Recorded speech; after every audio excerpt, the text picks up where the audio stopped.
Good morning, class. Now, in our last discussion, we were looking at the formation of peptides.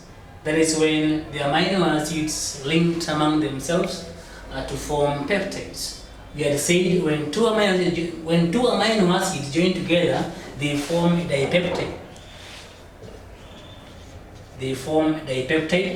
When three join together, they form tripeptide. Now, when four join together, they form tetrapeptide. And when five, we form pentapeptide. And when this is beyond 5 or 6, we form a polypeptide, a long chain protein formed by linking several amino acids is called a polypeptide. Now today, I want us to look at the formation of a tripeptide, and then also we shall look at later on the formation of the polypeptide. Now, last time we were looking at the glycine and alanine. Now, I want us now to look at, introduce another amino acid, the one we call leucine. Leucine amino acid is of this kind.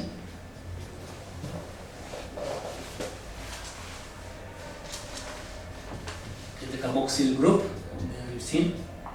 And then the difference we have is here, leucine. CH, then we have CH3, and then CH3. Also, another one I want us to use in our example is serine. Serine is this amino acid that is the alpha carbon, carboxyl, and then the side chain for leucine is CH2OH. Now I want us to join three amino acids. I want us to join glycine. Let us join the four: glycine, alanine, leucine, and serine. Okay. Now when we join these two, so we are joining alanine plus glycine plus leucine plus serine.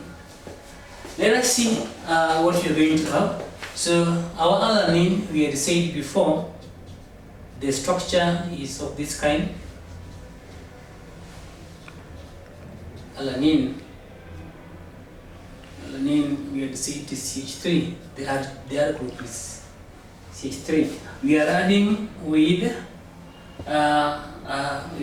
glycine, that is the amino group,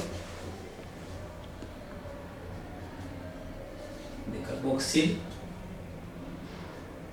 and then the side two for alanine is normally H, and then we are adding the leucine, that is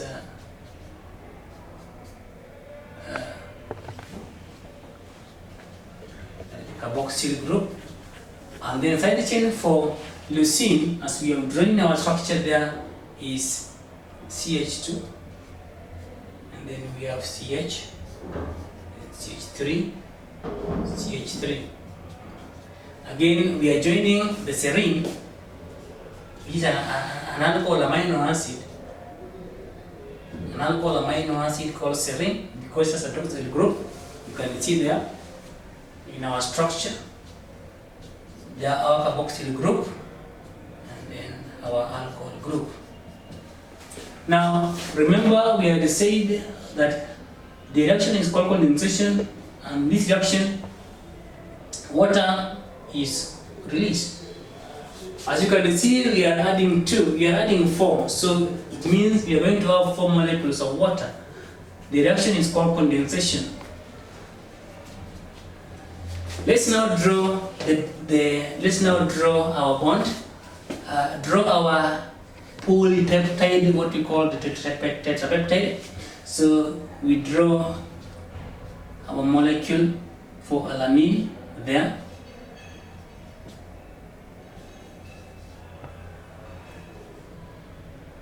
This is the side group for alanine.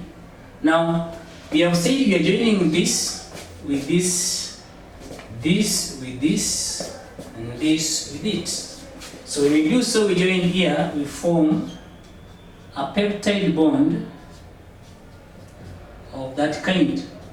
Then we introduce the other amino acid there, that is the glycine. Because we are joining again this glycine with another amino acid, we again indicate our bonding, and then we draw that our amino acid there again, which is that is C, and then H. Okay, we're going to join there, so let's just draw this other one, that is CH2, then CH, then CH3, then CH3. Then again, now we join. So that's why we're leaving this other one hanging, because we are going to join here. It is our bond.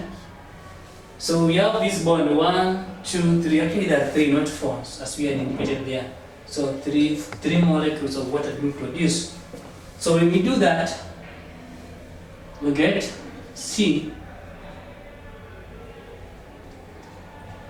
CH, and then we complete our structure. That is, now this is the polypeptide which we have formed by joining alanine, glycine, leucine, and serine. So this is alanine, glycine, leucine, and serine. Now, how do we name this compound? This one is called, because we have made 4 amino acids, we call it tetrapeptide. Or we can just call it a polypeptide.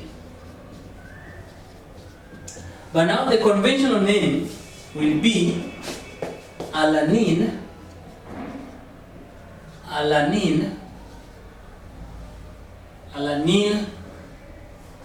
glycine, leucine,